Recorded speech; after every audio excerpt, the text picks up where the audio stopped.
Assalamualaikum warahmatullahi wabarakatuh. Benar syiar Islam, mudah-mudahan tambah berkah, tambah manfaat. Rabbana atina fid dunya hasanah wa fil akhirati hasanah wa qina adzabannar. Alhamdulillah.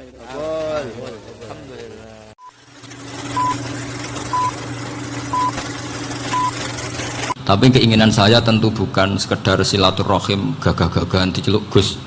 Celuk Gus repot. Nak ora alim ra pantes. Nak beling ra pantes. Salam templek 1.000 jaluk swarga. Kok mentalane 1.000 jaluk. Kamu nginep di hotel 100.000 itu tidak cukup, apalagi untuk bayar apa? Surga itu enggak sopan sekali gitu. 1 juta ya nggak bisa itu, 100 juta juga nggak jelas juga. Terus sampai mendingan nggak usah salam template, malah nggak mungkin masuk surga kalau. Jadi dulu yang namanya zuriyah, sampean tenang saja, nasab sampean tidak kalah dengan kita, karena nanti setelah di kuburan itu gus-gus itu nggak penting. Semua kalau ditanya bapak kamu siapa, jawabannya siapa? Nabi Ibrahim. Sudah parmin parlan hilang semua, sudah aman pokoknya nanti. Karena kalau nanti ditanya malaikat bapak kamu siapa, jawabnya Nabi siapa? Ibrahim. Makanya saya itu pemuja Allah yang serius. Sama ya pemuja Allah, tapi kan kadang kurang alim. Saya ini pemuja Allah serius. Saya itu kalau ngaji, ya ngaji biasa belajar, itu sering nangis, nangis seneng. Misalnya saya baca tadi, Miftahul Jannah la ilaha illallah, luang kunci kok dikasihkan. Kita ini masuk neraka gak pantas, enggak bawa kuncinya kok masuk gitu. Harusnya kita ini masuk surga, kita kan pegang kunci surga, gak pegang kunci neraka. Maka aneh kalau kamu masuk neraka itu aneh. Coba kita pegang kunci surga apa kunci neraka? Tapi ada teman saya suruh neraka anu kunci ini. Karena tidak ada pintunya. Terus saya bilang, kamu kok tahu? Memangnya mau ke sana kata saya. Saya tidak punya rencana tahu neraka.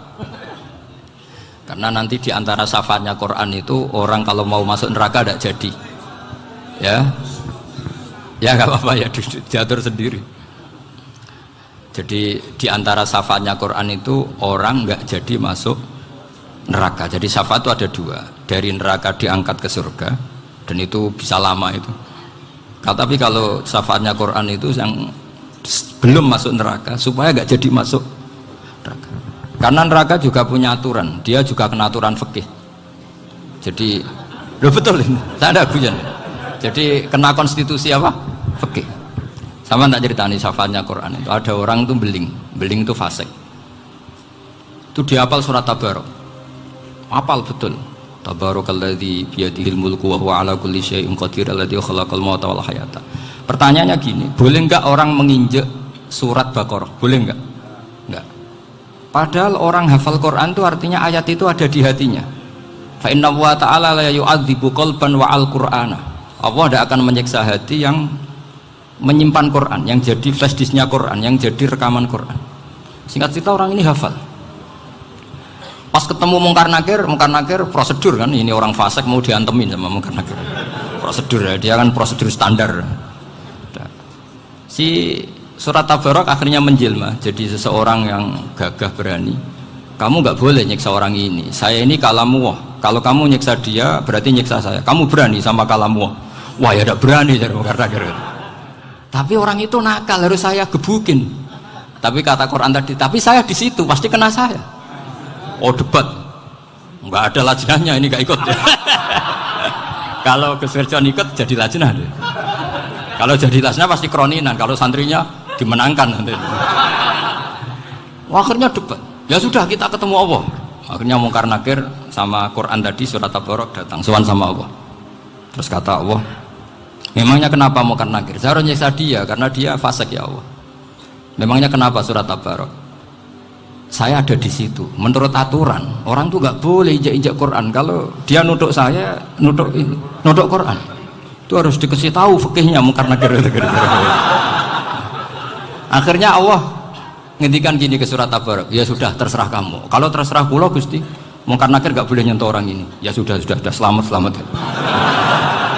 Sehingga terus itu sama baca di termasuk mujizatnya surat Tabarok di tafsir Ibnu Katsir banyak. Karena tadi logikanya malaikat itu juga kena aturan fikih.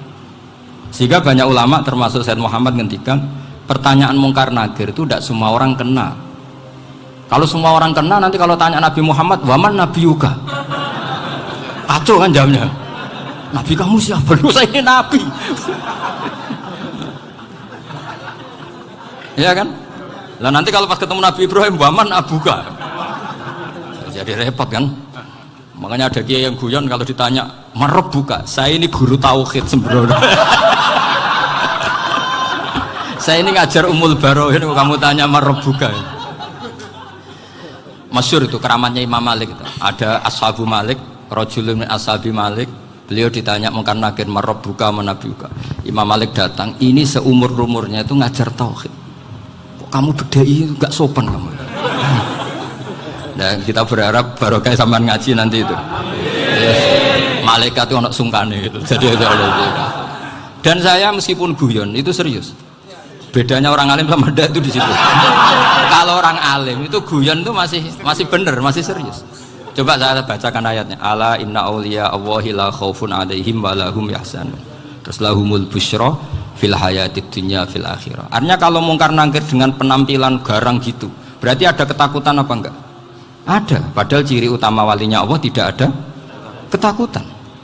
Makanya itu termasuk dalilnya Sayyid Muhammad, tidak semua orang alami seperti itu karena wali-wali itu la khaufun alaihim wa lahum yahzanun. Wah anak kiai temu karena kerja buat tidur wedek.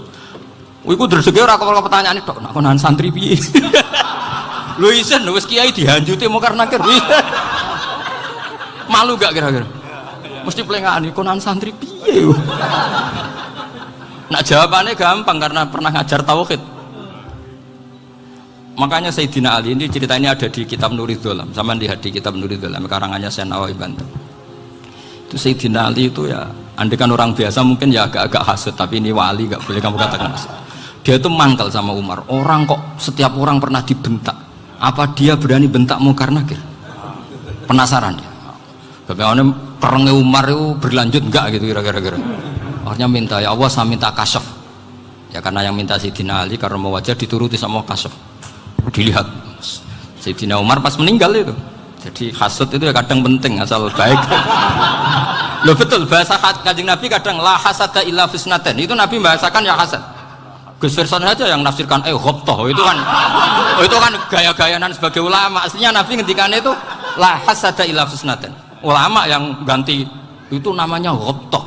Wong Nabi sendiri nyebut hasad kok kamu tafsiri ghobtoh. Ya hasad ya hasad. Udah ada usah ditawil-tawil pokoknya gitu. Kalau sama nggak percaya nggak apa-apa. Kok gitu aja kok repot.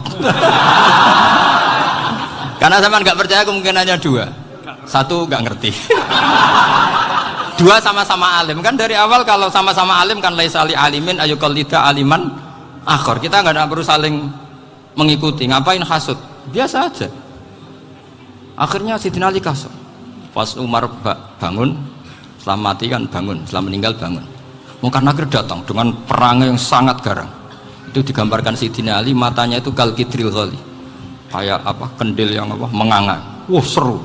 Sayyidina Ali senang, paling takut ini Umar. Senangnya bukan main. Wah ini mesti takut Umar. Biasa. Ternyata enggak, Umar malah bangkit.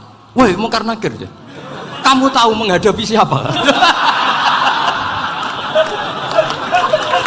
Itu betul ya? Kamu itu menghadapi temannya ahabbal khalqi ilallah. Yang diandalkan temannya bukan dia. Kamu tahu yang kamu hadapi, saya ini teman kekasihnya Allah. Jadi boleh kamu mengandalkan Mbak Firjon. Tapi nanti resikonya mungkar nakir tanya, itu Firjon siapa? Wah itu masalah kan. Makanya syaratnya wali itu harus ma'rufun fis sama. Di langit sudah populer.